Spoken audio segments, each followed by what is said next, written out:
You're listening to Shmu in Focus, a podcast that takes a serious look at the issues important to you. Join us as we explore poverty in Aberdeen, sharing personal stories, insights from experts and perspectives from the ground. Don't miss Shmu in Focus. Real talk, real issues, real solutions. Thank you for joining us on our latest episode of the Shmu in Focus podcast. And today we're shining a spotlight on unpaid carers in Aberdeen as part of the Poverty Alliance Challenge Poverty Week. In Scotland, there are roughly 800,000 unpaid carers. An unpaid carer is someone who cares for someone who is ill, disabled, older, has mental health concerns, or is experiencing addiction and is not paid by a company or a local authority to do this. Today, I'm joined by Sandy and Tanya Gibson, who are both unpaid carers, and Lauren Gardner from Quarriers, one of Scotland's leading social care charities. Thank you for coming on to our podcast, guys. Sandy and Tanya, how did you come to become unpaid carers? That would 15 years ago. My wife went in for a routine operation in the NHS Grampian, and due to failure within NHS Grampian, that she was left disabled. And from there,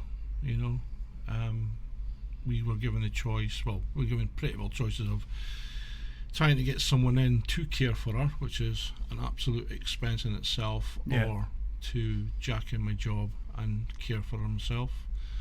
And that's the option we took down. I've always been one of the mind, it's my family, it's my family to look after. So I made a decision to leave my job and look after not only my wife but my three kids at the time. Yeah, because I was going to say the kids must have been, I'll just come to Tanya, you just know, you must have been pretty young when that happened as well. Yeah, I was 10 when I started being a young carer for my mum, and I think it just really came out of me needing to kind of step into that role, because it's a fair step up with a 10-year-old to become the mother of the house, wasn't it? Especially because I have a younger brother, and I was kind of really doing it for him, so he had someone to support him. Yeah. So did you say that, Sandy, 15 years ago that was? 15 years. Am I right? That's 2009, wasn't it? Like that. So it's 15 years that I've been caring for my wife.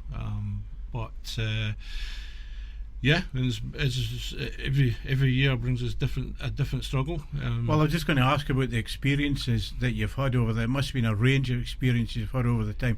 Especially, I know you get the stigma of people say, why are you not working, when they don't understand the situation. Yep. And that I know that because we've been friends for 10, 12 years now. Yep. And I know that you've had to cancel a lot of things, and you said you've lost a lot of friends because people just don't understand. Because obviously your wife's caring comes first.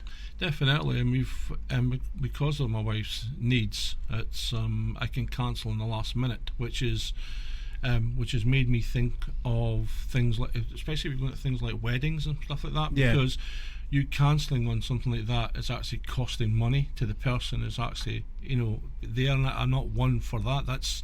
To me, that's not fair on the person. So I tend to, when I get these invites through the door, I just say no, I won't be able to attend straight off.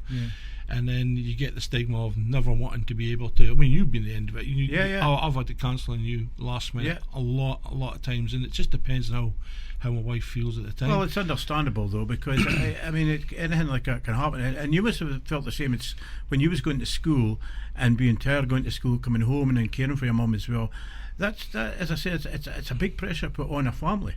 Yeah, no, I was sick a lot at school, but because of my anxiety. And a lot of that was tied to the fact that I didn't want to leave my mum at home. I can totally understand that. I felt a lot happier when I was at home with my mum, and I was able to help out when I could. Yeah. Well, Lauren, these experiences are really not unique. Can you tell us about what the work at Quarriers does? Yes, so being a social work charity, we do a lot of work with unpaid carers.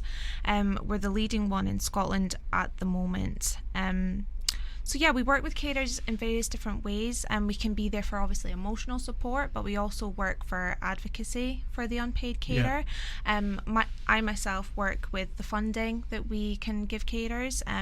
This obviously goes towards respite and gives them a break from their everyday caring role, which can be quite demanding and stressful. So it gives them a bit of a break for a few hours. It can be, this funding is useful because it can allow the carer to go away for a few nights as well. So I mean, we do various different things working with unpaid carers, and it's adult carers we work with. So I mean, I've been there 2 years now, so it's very good work, and it's some of the cases we come across. It must be difficult, some of the cases you come across. Yes, a lot of people have to step down in their work because of their caring role is so demanding. A lot of people actually have to quit work altogether, which is a lot of financial strain. So we step in to basically signpost and be there to support the carer and signpost them to any financial aid they can get. That's the work that we would do. I mean, Sandy, you stepped down from work 15 years ago, and I mean, I know we've had this conversation many times, and your wife had her own business as well at that time, so that was two incomes not coming into the house. That must have been really, really hard at the time as well, especially with 3 young kids. Yeah, because you don't know where to turn. You know, as I say, I didn't know about the couriers at the time, but my automatic was a citizen advice bureau, because that's where everybody seems to turn when they've got problems. And at the same time, you're still paying things like rent and paying rent and all the council tax, paying all this stuff, and you're saying, well, okay, I've got no money coming in, but what happens now? Because I've never been down this route before, you know. And you got the thing is, it wasn't just a little drop off. It was like I went from the oil down to I actually worked for the NHS. Yeah. And you know, like when you get a job in the NHS, it's pretty well a job for life. It's safety, safety net. And not even that, it's a job I really thoroughly enjoyed. I know I love going to work every day, you know, because I was in charge of, you know, starting projects in the NHS and starting getting all the new computer gear in and stuff like that. So I felt an integral part, and I felt important, and to have that conversation with my boss. And don't get me wrong, they were brilliant. You know, I take nothing away from my 2 bosses there. Scott and Ian were brilliant. They tried to keep me on for as long as they could and kept me in wages. But there was a time where they just had to, you know, we sat down and the plug had to get pulled. Yeah. And then I was like, well, we are now. And I went to Citizen Advice, and they pretty well took care of everything from there on. Told me what I could apply for. Told me that like with income support, with DLA, there was so much out there. It was just over my head. So many forms to fill out. Overwhelming, isn't it? It was really, and it had to be done pretty quick because seriously, I had no money. You know. Yeah. You know, the day that the plug was pulling my job was pretty well. That was it. That was your last wage. So you had 4 weeks to sort out the rest of your life, and that in itself was and not only that, get 3 kids ready for school, look after your wife at home, and try and make sure everything's ticking over nicely. And it was hard, but we got there in the end. Is this a kind of typical story, Lauren? Yes, very much so. Yeah, as you were saying, Sandy, a lot of people's workplaces, they'll do what they can to accommodate, but at the end of the day, there's only so much flexibility they have. Definitely. And then at some point, I mean, we get that quite often, and then after which a lot of carers come to us not knowing what resources are out there. So that's a part of what we do as well, is signposting and, you know, putting the carer to where they are entitled to, and what's I mean, as you were saying, there's a wealth of stuff out there that a lot of people won't know about, which is quite useful. So that's what we do. I was about 5 years in before I got carer's allowance, because I didn't class myself as a carer. I remember you saying that. At that time I was a husband looking after my family. And I had all, you know, to me it was... Was that a sort of pride thing, or was that just a thing? Or you didn't know what was out there? I didn't know there was carers allowance out there. I didn't know that. That wasn't even an option when I was at Citizen Advice, because it was always thought that my wife's case was always going to get better and I'll be back to work within a year. But then a year became 2 years, and 2 years became 3 years, and 3 years became 5 years, and suddenly you're saying, well, okay, this is not working. There's a time where you got put a line and just say, right, this is my life now. This is the hand of cards I've been dealt. I'm just going to have to play what I've been dealt. Yeah. And then, right, what do I need to put in place? This, and this is getting deeper into the because my wife was still going in and out of hospital at that time, and that became a lot harder because emotionally for my wife, every knock back from the hospital was, had to get picked up by me, and try and keep it off the kids because, well, they were going through things like, their standard grades, or what is it called, O levels, whatever you were doing at the time, national fives, their hires, and then and Boyd was coming through the primary school. So that was quite hard.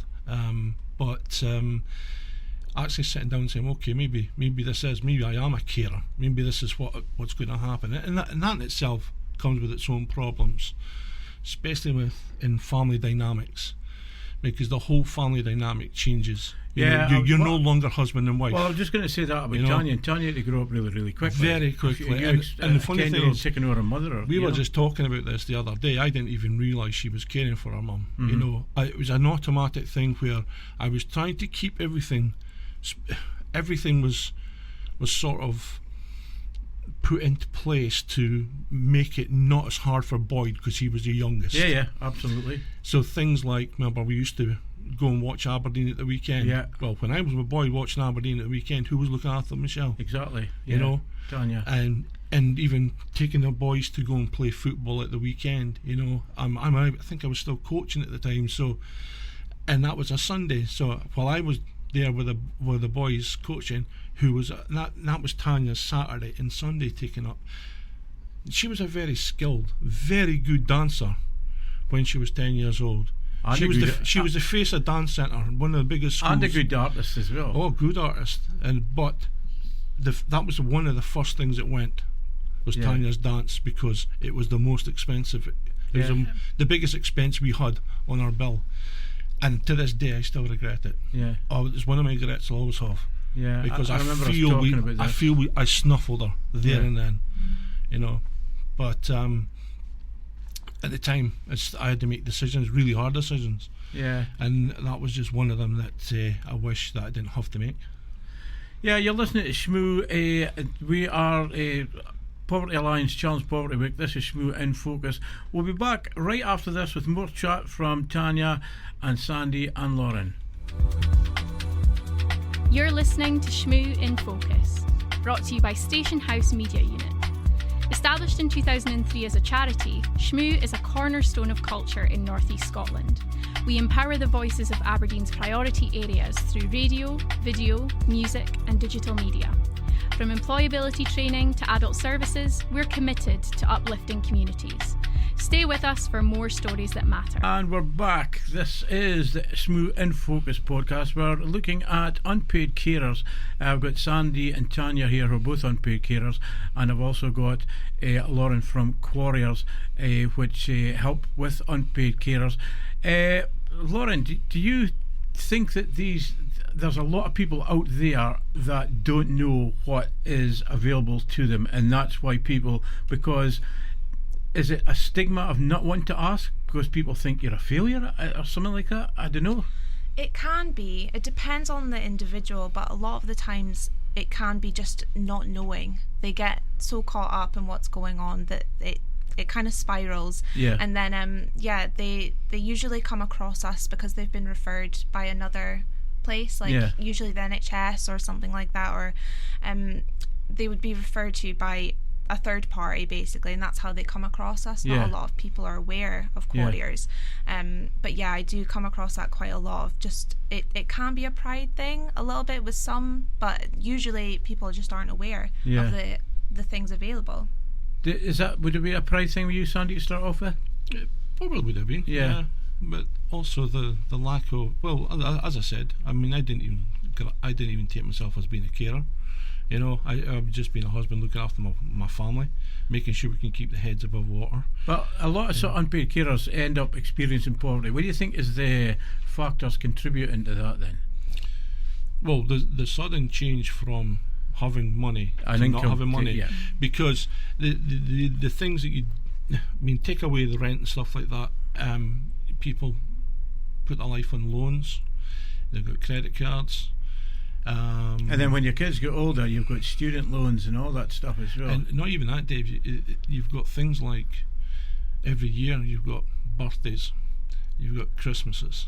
These are things that you dread, absolutely dread. And you know, and I know sometimes people that are on low incomes dread Christmases but when you have got no income, I know you're relying on what you get from the government. And remember, the government don't give you money for Christmas and birthdays. They give you money to live on. You're then making the choices of whether, okay, I'm going to have to cut back there, so I can at least provide some sort of birthday, Christmas gifts. I was very lucky with my family. My mum bailed me out big time, you know, and when she passed was a major loss for me, because she did help me out quite a lot. And my brother also used to send money back from Dubai when he was out there. He was also saying there's a couple of local organisations helped you out as well. Yeah, I love the bikers. You know, any bikers in Aberdeen that do the hospital runs and stuff like that, you're an absolute godsend. But my friend was one of them, and he popped by one Christmas with leftover presents from the hospital, and he dropped them off so I could put them under my tree. And also the church helped one year. My local church came round and they gave me presents and some food as well. I felt that I feel ashamed taking it. I probably did, because I didn't think I needed it. Is that the stigma attached to it then? Yeah. That was it. I mean, the stigma attached to someone coming to your door and handing over a bag of food, you know. Yeah, no, I know. In this day and age, you know, well, maybe not in this day and age, well, no, because it happens so often now. But moved further up. It's moved further up, yeah. So, it's a strange one. Unless it's actually happened to you, it's a strange feeling to have. You do feel grateful, but you also feel embarrassed. You feel, you know, that you've let your family down because you're meant to be the provider of all this stuff, but due to no means, not because of myself, not because of my wife, not able to do that. So yeah, asking for help is probably one of the hardest things you know to do, and but you need to sometimes. You said you struggle with anxiety at school as well, Tanya. Did you find that because other people were getting £150 trainers and you wasn't, did you struggle with that? Why people were getting when they weren't even trying, and then you felt you were missing out? I don't think I ever really felt the impact of that until I was like later on at school. Yeah. And you wanted to get presents for your friends. Yeah. And they were bringing things in, saying like, "Oh, I got this for you," and then I would make things. Yeah. Because that's what I had access to. Yeah. And I kind of just felt like I felt bad for not being able to do more for my friends. Yeah. Yeah, that must have been hard with the kids, you know, when you've got young kids, Christmas and birthdays, and I mean, Boyd must have been, was 7 or something like that? Or, would have been, yeah. Yeah. So they didn't understand why they're not getting the latest, you know, you're not spending over the top of them. And I guess you would, because you was writing it, and Matthew's older, obviously. But, I mean, did you suffer that way? Did you feel bad that way? Oh, yeah. And as I said, it took me to the edge. Yeah. I've been on the edge looking down a few times, you know, just because just the whole, you know, it's not even thinking that you failed, it's a thinking is, Christ, how. The funny thing is, right, when I did work, I had an alright pension, right, and that's always going through your mind. If I wasn't here, if I accidentally died, that pension get paid out to my family, and then they would have my money. And a few times I sat down there saying, how can I accidentally cause my own death? Yeah, you know, that's a horrible place to be. Is it? You know, it's not even it's not even like contemplating suicide. It's contemplating how to. I don't know what it is. You know, yeah, it's. I wasn't doing it to hurt anybody. I was doing it because I was thinking, well, the best thing for everybody now is I know I've got this policy on my head. You know, what's the best thing to do? You know, and I have been in that road a couple of times. Do you think there needs to be better public understanding of this, Lauren? Definitely. Because I've been friends with him. I've never heard that part of the story before. Right. And you know, it's I feel a little bit sort of filling up here as well. That people are at that stage because one, they didn't know if there's any help out there, and two, because they can't see any way forward. No, and they didn't know there's places like Quarriers there. Yeah. It's yeah. No, it was early on, as I said. As the kids have got older, it's become a wee bit easier. Yeah. But back then, it was like the one thing going over my mind. It stopped me from pulling the trigger. Was that, well, if I'm not here, who is going to take care of my wife? Yeah. Who is going to take care of my kids? You know, there is nobody else. Everybody else in my family. My brother's miles away. My mum's getting older. My wife's mom's getting older. You know, I can't. So, and that's the one thing. My kids and my wife kept me moving forward for them. But it was a strange one because also the whole thing of thinking about pulling the trigger was to help them. And it was a strange conundrum to be in because it was like a. But the bottom line of this is something that wasn't your fault. No, it's not your family's fault. It's not your wife's fault. It's something that's happened that you had no control over. No control over. And then it's something that's got control over you now as well, because that decides on what you spend on food, what you spend on entertainment, what you spend on your kids, and how much free time you've got as well. Yeah. So that is, I mean, I can understand really why people do go to the edge though. Yeah, and it's the thing is, it's the whole change. There's being a home carer, an unpaid home carer, there's a change in family dynamics, right? Yeah. As I've said this a few times that and especially with everything my wife went through as well. At times, it's like I married someone my first 15 years of our life. I get that. The second 15 years of our marriage, it's a different woman. Yeah. So I've had to change. Because she obviously struggled as well. I mean, this is we're talking about unpaid carers, but your wife has also got. She's you know the person that this has happened to. Definitely. You take everything I've said and you double it. That's what she was going through. Yeah. But it becomes more of a, instead of a husband wife, it becomes more a carer, a person to be cared. Yeah. You know, and it's funny because I was saying to Lucy it's the small things in life that you miss, not being able to walk down the beachfront holding your wife's hand. Yeah. And I mean that's a big one. I remember you saying that. And that's an absolute massive one. You know, and you know it's because we've been put in a sort of a poverty. Well, we were in massive poverty back, but the kids have grown up now.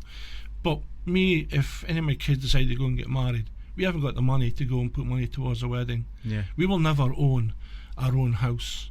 We haven't been on holiday in God knows how long. You know, the only reason we got a car is because DLA pay for it. Yeah. You know, and this is the stigma that we're in at the moment with everything. You know, we rely an awful lot on the government,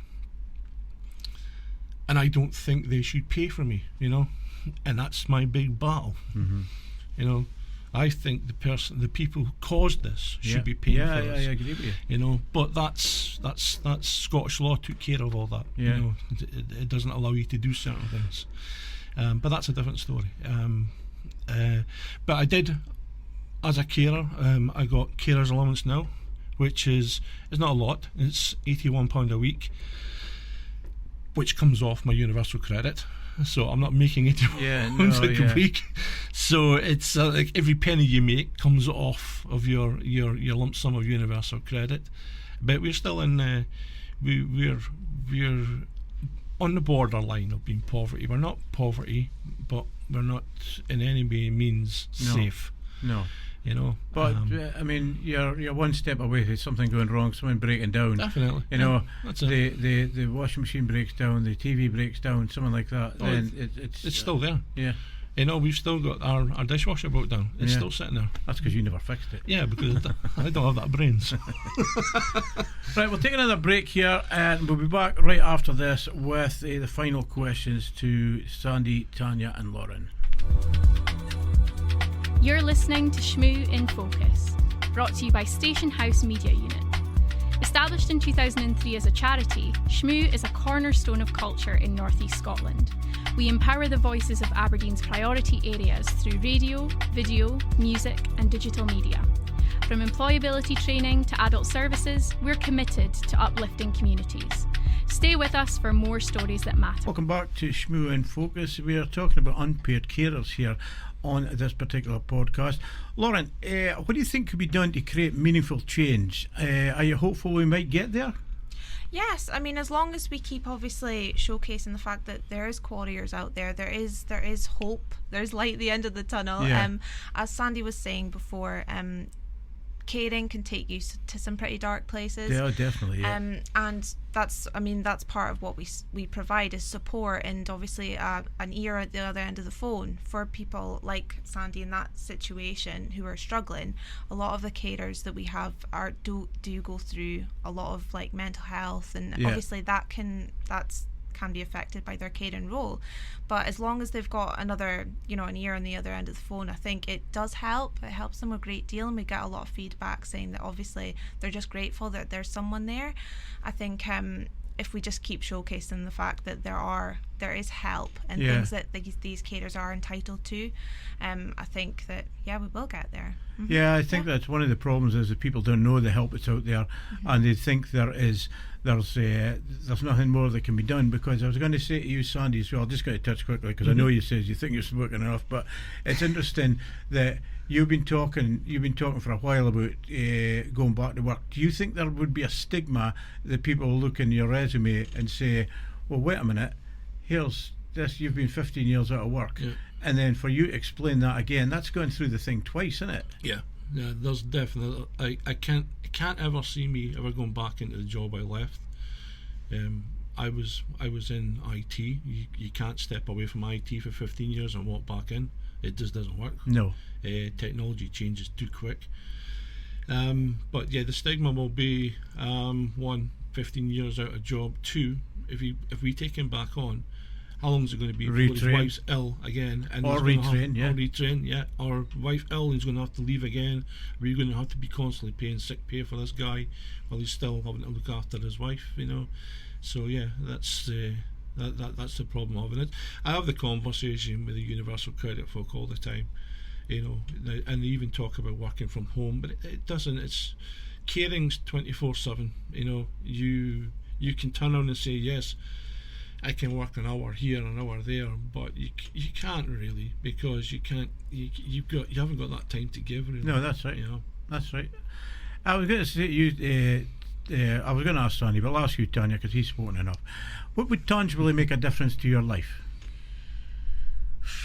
I don't know. I think what would have made a difference was the school I went to knew before I did that I was a young carer. Okay. So I think it would have helped if they signposted me to places, because I didn't know until this year and that's been 15 years since the age of 10 that I've been a young carer. So I didn't know till this year that I was a young carer when I did training. So I think it would have helped if they had been more forthcoming with what was available to me and the fact that I was a young carer. Was they aware of the situation? The yes, school? yeah, they were. So did you have to make them aware of the situation? Mm-hmm. I went out and spoke to all the heads and all the teachers to let them know. Well, I had to, because it was changed from my wife being the person who picks up all the kids to me, So I introduced myself as the father of all these kids. So, and that's where it all, as I said, we've lost friend groups out of it. We've lost quite a lot because the structure we had around us had just dissipated. Still had family, but you've got to remember, you're talking of family, especially grandparents, they're from a different era. It's like pull your pants up and grow up. Give you a slap. It's and that's just the era they came from. And no, that's right. There's nothing you can you can try and say that's not the way we live now, but it's just the era they were born in, and so they didn't really understand. So the way they understood was by trying to give us money, maybe trying to take. I think your nan, Tanya's nan, took her to Dubai. With her granddad, just to see my brother. So she got a holiday just to take her away, which I'm sure was brilliant for her at that age. She, as I said, she paid for Boyd's season ticket to Tawdry right up until she died. And she was, she constantly, and she was the one that actually paid for Matthew's football tuition. So that's the way that the grandparents got involved, was they made sure that as much as they could, because as I said, my mum tried to keep Tanya's dancing ongoing, but as anybody knows, dancing it's not cheap. No. It's not a cheap thing to be doing, and to do that for a prolonged thing is not that good. So and that's the way the grandparents dealt with things. I think the main thing that people need to understand is it's for you two guys and for your two sons as well.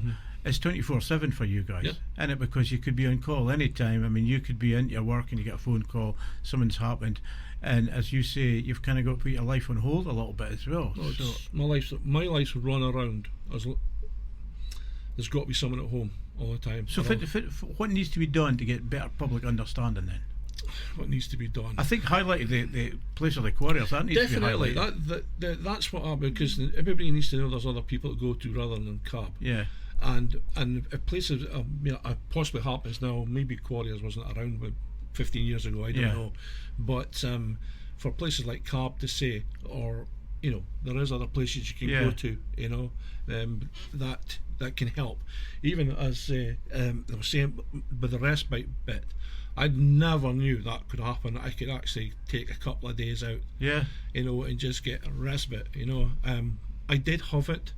But when my respite, Tanya took over, and at 10, 11 years old, it's not really a nice thing to do. No. Which we didn't realise I was doing actually till the other day. But I think definitely, and just to help, not. I think it's easy to, I'll put it this way, Dave. You know how maybe once a year everybody ties a little pink ribbon on their wrist, and then the ribbon's gone, right? It needs to be longer than a day. Yeah, definitely. Absolutely. Yeah. It needs to be, it doesn't need to be every day, but you need to know that at any time you can turn around and that person's going to be there. The ribbon a day is brilliant for that one day, but then everybody sort of forgets after about that. Yeah. And I think being able to prolong that so everybody remembers. I think Tanya picked up a great one there with the school. I think the schools could be a lot better. I do know they're overstaffed, or they're understaffed, sorry, and the schools are bursting with pupils, but there's a lot of people in the same scenario, and I'm sure there's people out there listening to this podcast at the moment are in exactly the same scenario as we're in. Well, that ties us up pretty nicely, because we're just coming to the end of the podcast, and there's a question for you all here is, for anyone listening out there who's an unpaid carer, what would you say to them? Start off with you, Sandy, first. What would I say to them? Try and keep your family structure. It's very important you keep your family structure. Don't get pulled down to this carer being cared. As much as you can, if you can keep your family together, I think go moving forward. I think that would be best for them. And don't be scared to ask for help. Yeah, Tanya. For people who was in like my position. I think it's important for parents and kids alike to look up what it means to be a young carer, and to make sure that the kid knows what they're doing isn't necessarily what everyone else is doing. Yeah. and places like Bernardo's, they do like young caterers, like stuff for young caterers. So it's important to allow the kids to still be kids. Yeah, Lauren, because I mean, one of the stats that really hit me in the face was 800,000 unpaid carers in Scotland. That's incredible. That's unbelievable, to be quite honest with you. So what would you say to unpaid carer out there? What would you say to them? I suppose that you are there for them. Yeah, I would say it's important just to get out there to any unpaid carers that obviously there is support available. There's a lot of support available if they obviously get in contact with quarriers. There's various different ways we can support a carer, obviously, as I've already said, through like respite and things like that. Even just someone to listen on the end of the phone if they're struggling. There's definitely there's hope and there's light at the end of the tunnel, and obviously there are things that we can do to help them going forward. But yeah, that's what I would say. That's great, guys. Thank you very much. Thank you for being so honest. The three of you for being so honest.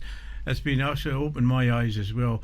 But remember, as we were saying, there is people out there. We will give you links at the end of this podcast to quarriers and places like that. If you're an unpaid carer, then you should be able to find out what you are actually due, and don't struggle. And as Sandy says, keep your family structure. Thank you very much, Sandy. You're welcome. Thank you, Tanya. No problem. And thank you, Lauren, as well. We'll be back with another podcast very, very shortly. Thank you for listening to Shmu in Focus. If any of the topics we've discussed resonate with you, remember that you're not alone. Support is available. Take care and be sure to join us for our next episode as we continue to explore the issues important to you and your community.